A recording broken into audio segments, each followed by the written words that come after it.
Welcome to the Roy Snarr Show, entrepreneurship and giving back. Now, here's your host, Roy Snarr. So with all this journey that you have now, and you have lots of clients, what's your goal in the next 5 years for your practice? And then after that, let's talk about like the charity that you work with. That'd be great. Okay.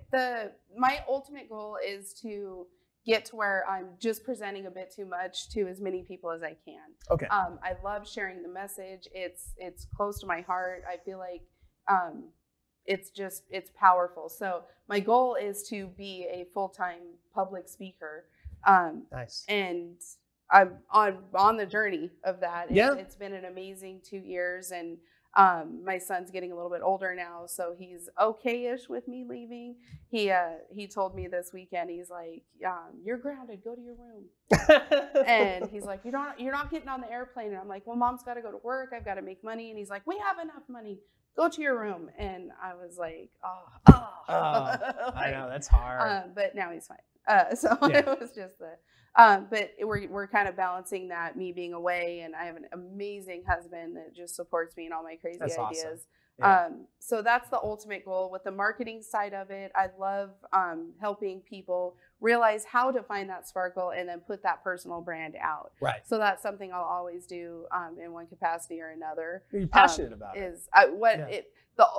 If I had all of my dreams come true over the next 5 years, I would be paid to speak at events, and then I would be able to coach people for free. Yeah. On the marketing side of things. Being paid to speak is amazing. When you first start your journey, it's very expensive. You have to pay to get there. You're basically buying friends. Pay to play. Pay to play. But it's all worth the journey. But yeah, then once you get to the point where people say, "Hey, with your expertise there, how about we pay you to come to this event?" You know, that's awesome. Or you could get to market and sponsor the crowd, and that's great. I'm excited about it. Yeah. So what about this charity that you were telling me about? Like, what do you do to give back? Because we always talk about like how you built your success, and maybe you can give people a couple tips, and then like what do you do to give back to the community? So I actually work with my little brother, ironically, he's heading up, he calls it Hoodies for Heroes. And we're in Montana right now, but he was an E4 in the old guard in the Army. And that was shipped overseas. And that was the first time the old guard had been shipped over since Vietnam. So he was in the, I always mess this up, but he was in Operation Iraqi Freedom, I believe. Oh, wow. Sorry, Rick, if it's not. But regardless, well, he lost a couple friends, and we lost a local kid that we went to high school with, named Sergeant Terry Lynch. And one day he was like, "I want to put together a monument for the soldiers we lost in the Iraq and Afghanistan conflicts." And there is nothing right now. And that was, believe it or not, that was a while ago now. Yeah, It feels like it's still really fresh. For those of us that never feel like we're getting older. So he runs a metal fabrication business called Metal Tech, and he started making these hoodies, and on the back of them it has every soldier we lost in Montana, a Montana-specific soldier. Their names are on it, and he said, even if I can't raise enough money to make a monument, at least their names are being put out in the world. That's really cool. So their families can wear them proudly, and friends and other Montanans and other Americans. And like when I spoke at Justin Brock's conference, he's a veteran. I took him one. And he's done a really great job with it. Now I've done the marketing for it, helping with the marketing side. And we have a full functioning committee. He's a 501c3 now. Wow. Our local Montana, Billings, Montana, Parks and Recreation told him he can have his pick of any park that he wants to put it at. So now we're just fully fundraising for that. That's and really then cool. As we finish up Montana, we'll move into other states and continue to do this for each individual state. Wow. I didn't know that there were any state, there's no monuments or statues regarding that? Not that we've seen, in travels and stuff, but yeah. Well, that's really cool. So he runs his metal shop, and then he sells these sweatshirts online probably, and then the money goes there. They're trying to raise it to build a monument up there. Yeah.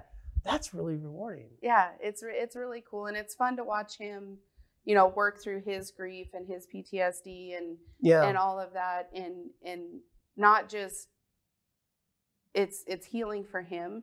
Yeah. And it's been really fun watching him move through that journey. Wow. and honor our Montana soldiers as well as the other Americans that have. That is so cool. Yeah.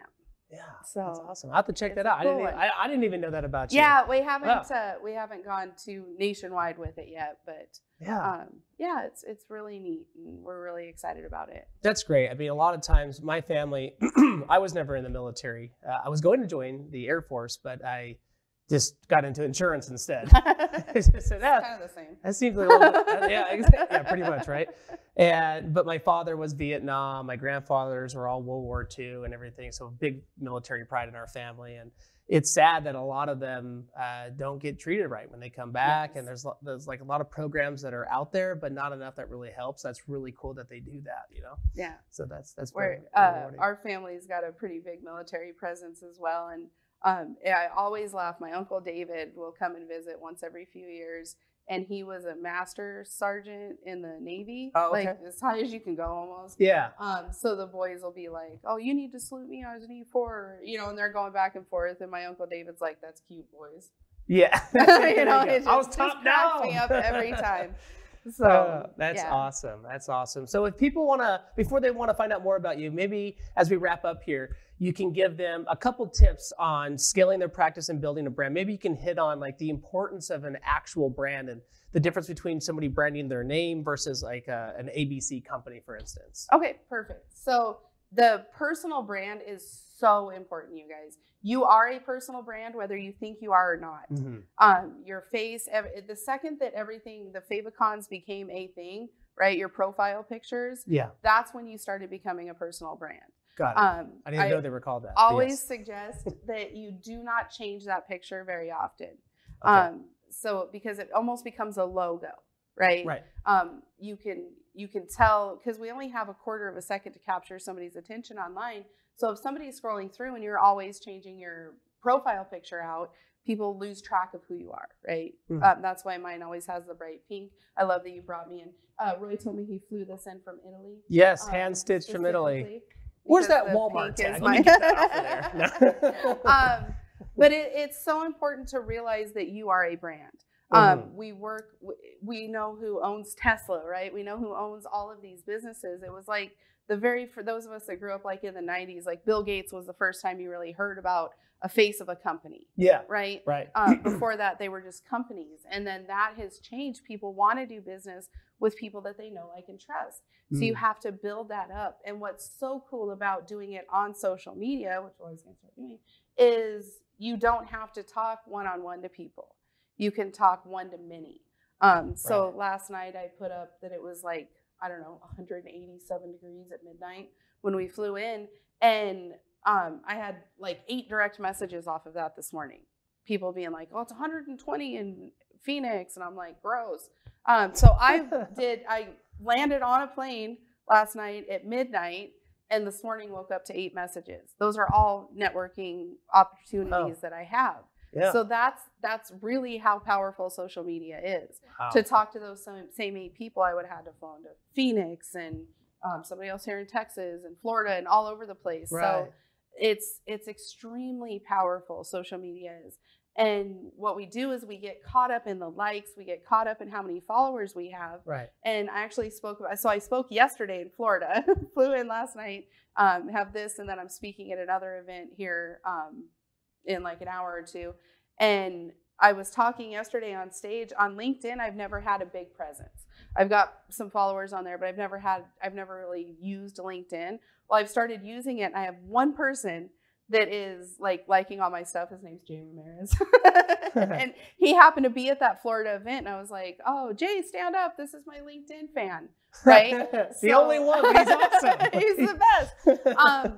But prior to that, I had a couple people come up to me and they're like, "Oh, I've been seeing you on LinkedIn a lot. I've been following you on LinkedIn." So even though I'm only getting 1 like on everything and it's Jay Ramirez, people are seeing it over and over. Yeah. So that is actually going to turn into probably a really powerful relationship with one of the people that had been just sitting back and watching what I was doing. So the more you can share out, the more you can let people know what you're doing. You got to hide your crazy a little. Yeah. We talk about that too.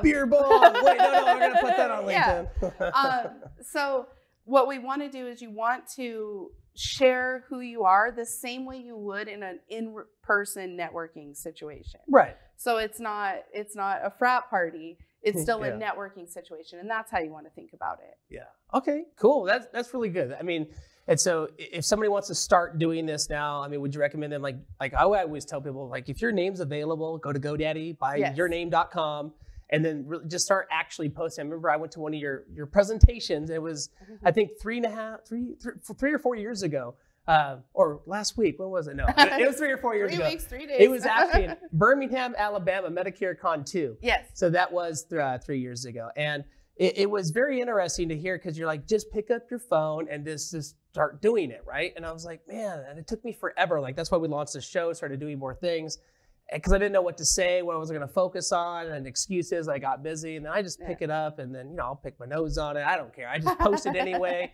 coughing, whatever. It doesn't matter to me. Yeah. But it's just a matter of actually going out there and doing it. And that's the hard part for a lot of people. Yep. Getting it all taken But care once of. that's why I switched into this a bit too much brand a little bit more, because once you can embrace that sparkle, usually when you can't pick up your phone and just do a video, it's because, well, I'm too loud, I'm too heavy, my head's too shiny.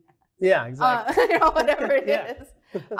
So once you can kind of work through that, and realize that is your sparkle, then it becomes a lot easier to make those videos and put yourself out there. Awesome. Well, how can more people find out about what you do? Where do they look up? So look me up on my website, sandragebhardt.com. Everything's named the same. My email's Sandra@sandragebhardt.com. Or just type in a bit too much. You probably pop up somewhere. Yeah, we're working on that. But yeah, the website, sandragebhardt.com, has got the links to speaking, to and you're still marketing accepting clients right now helps. for your marketing? Yep. Yeah, cool. Yep. So thank you so much for tuning in today with Sandra Gebhardt today on the Roy Snarr Show. We're in our Dallas studio. Remember, always be comfortable. Always be yourself. It doesn't matter, okay? Just be yourself. It's okay. Thank you.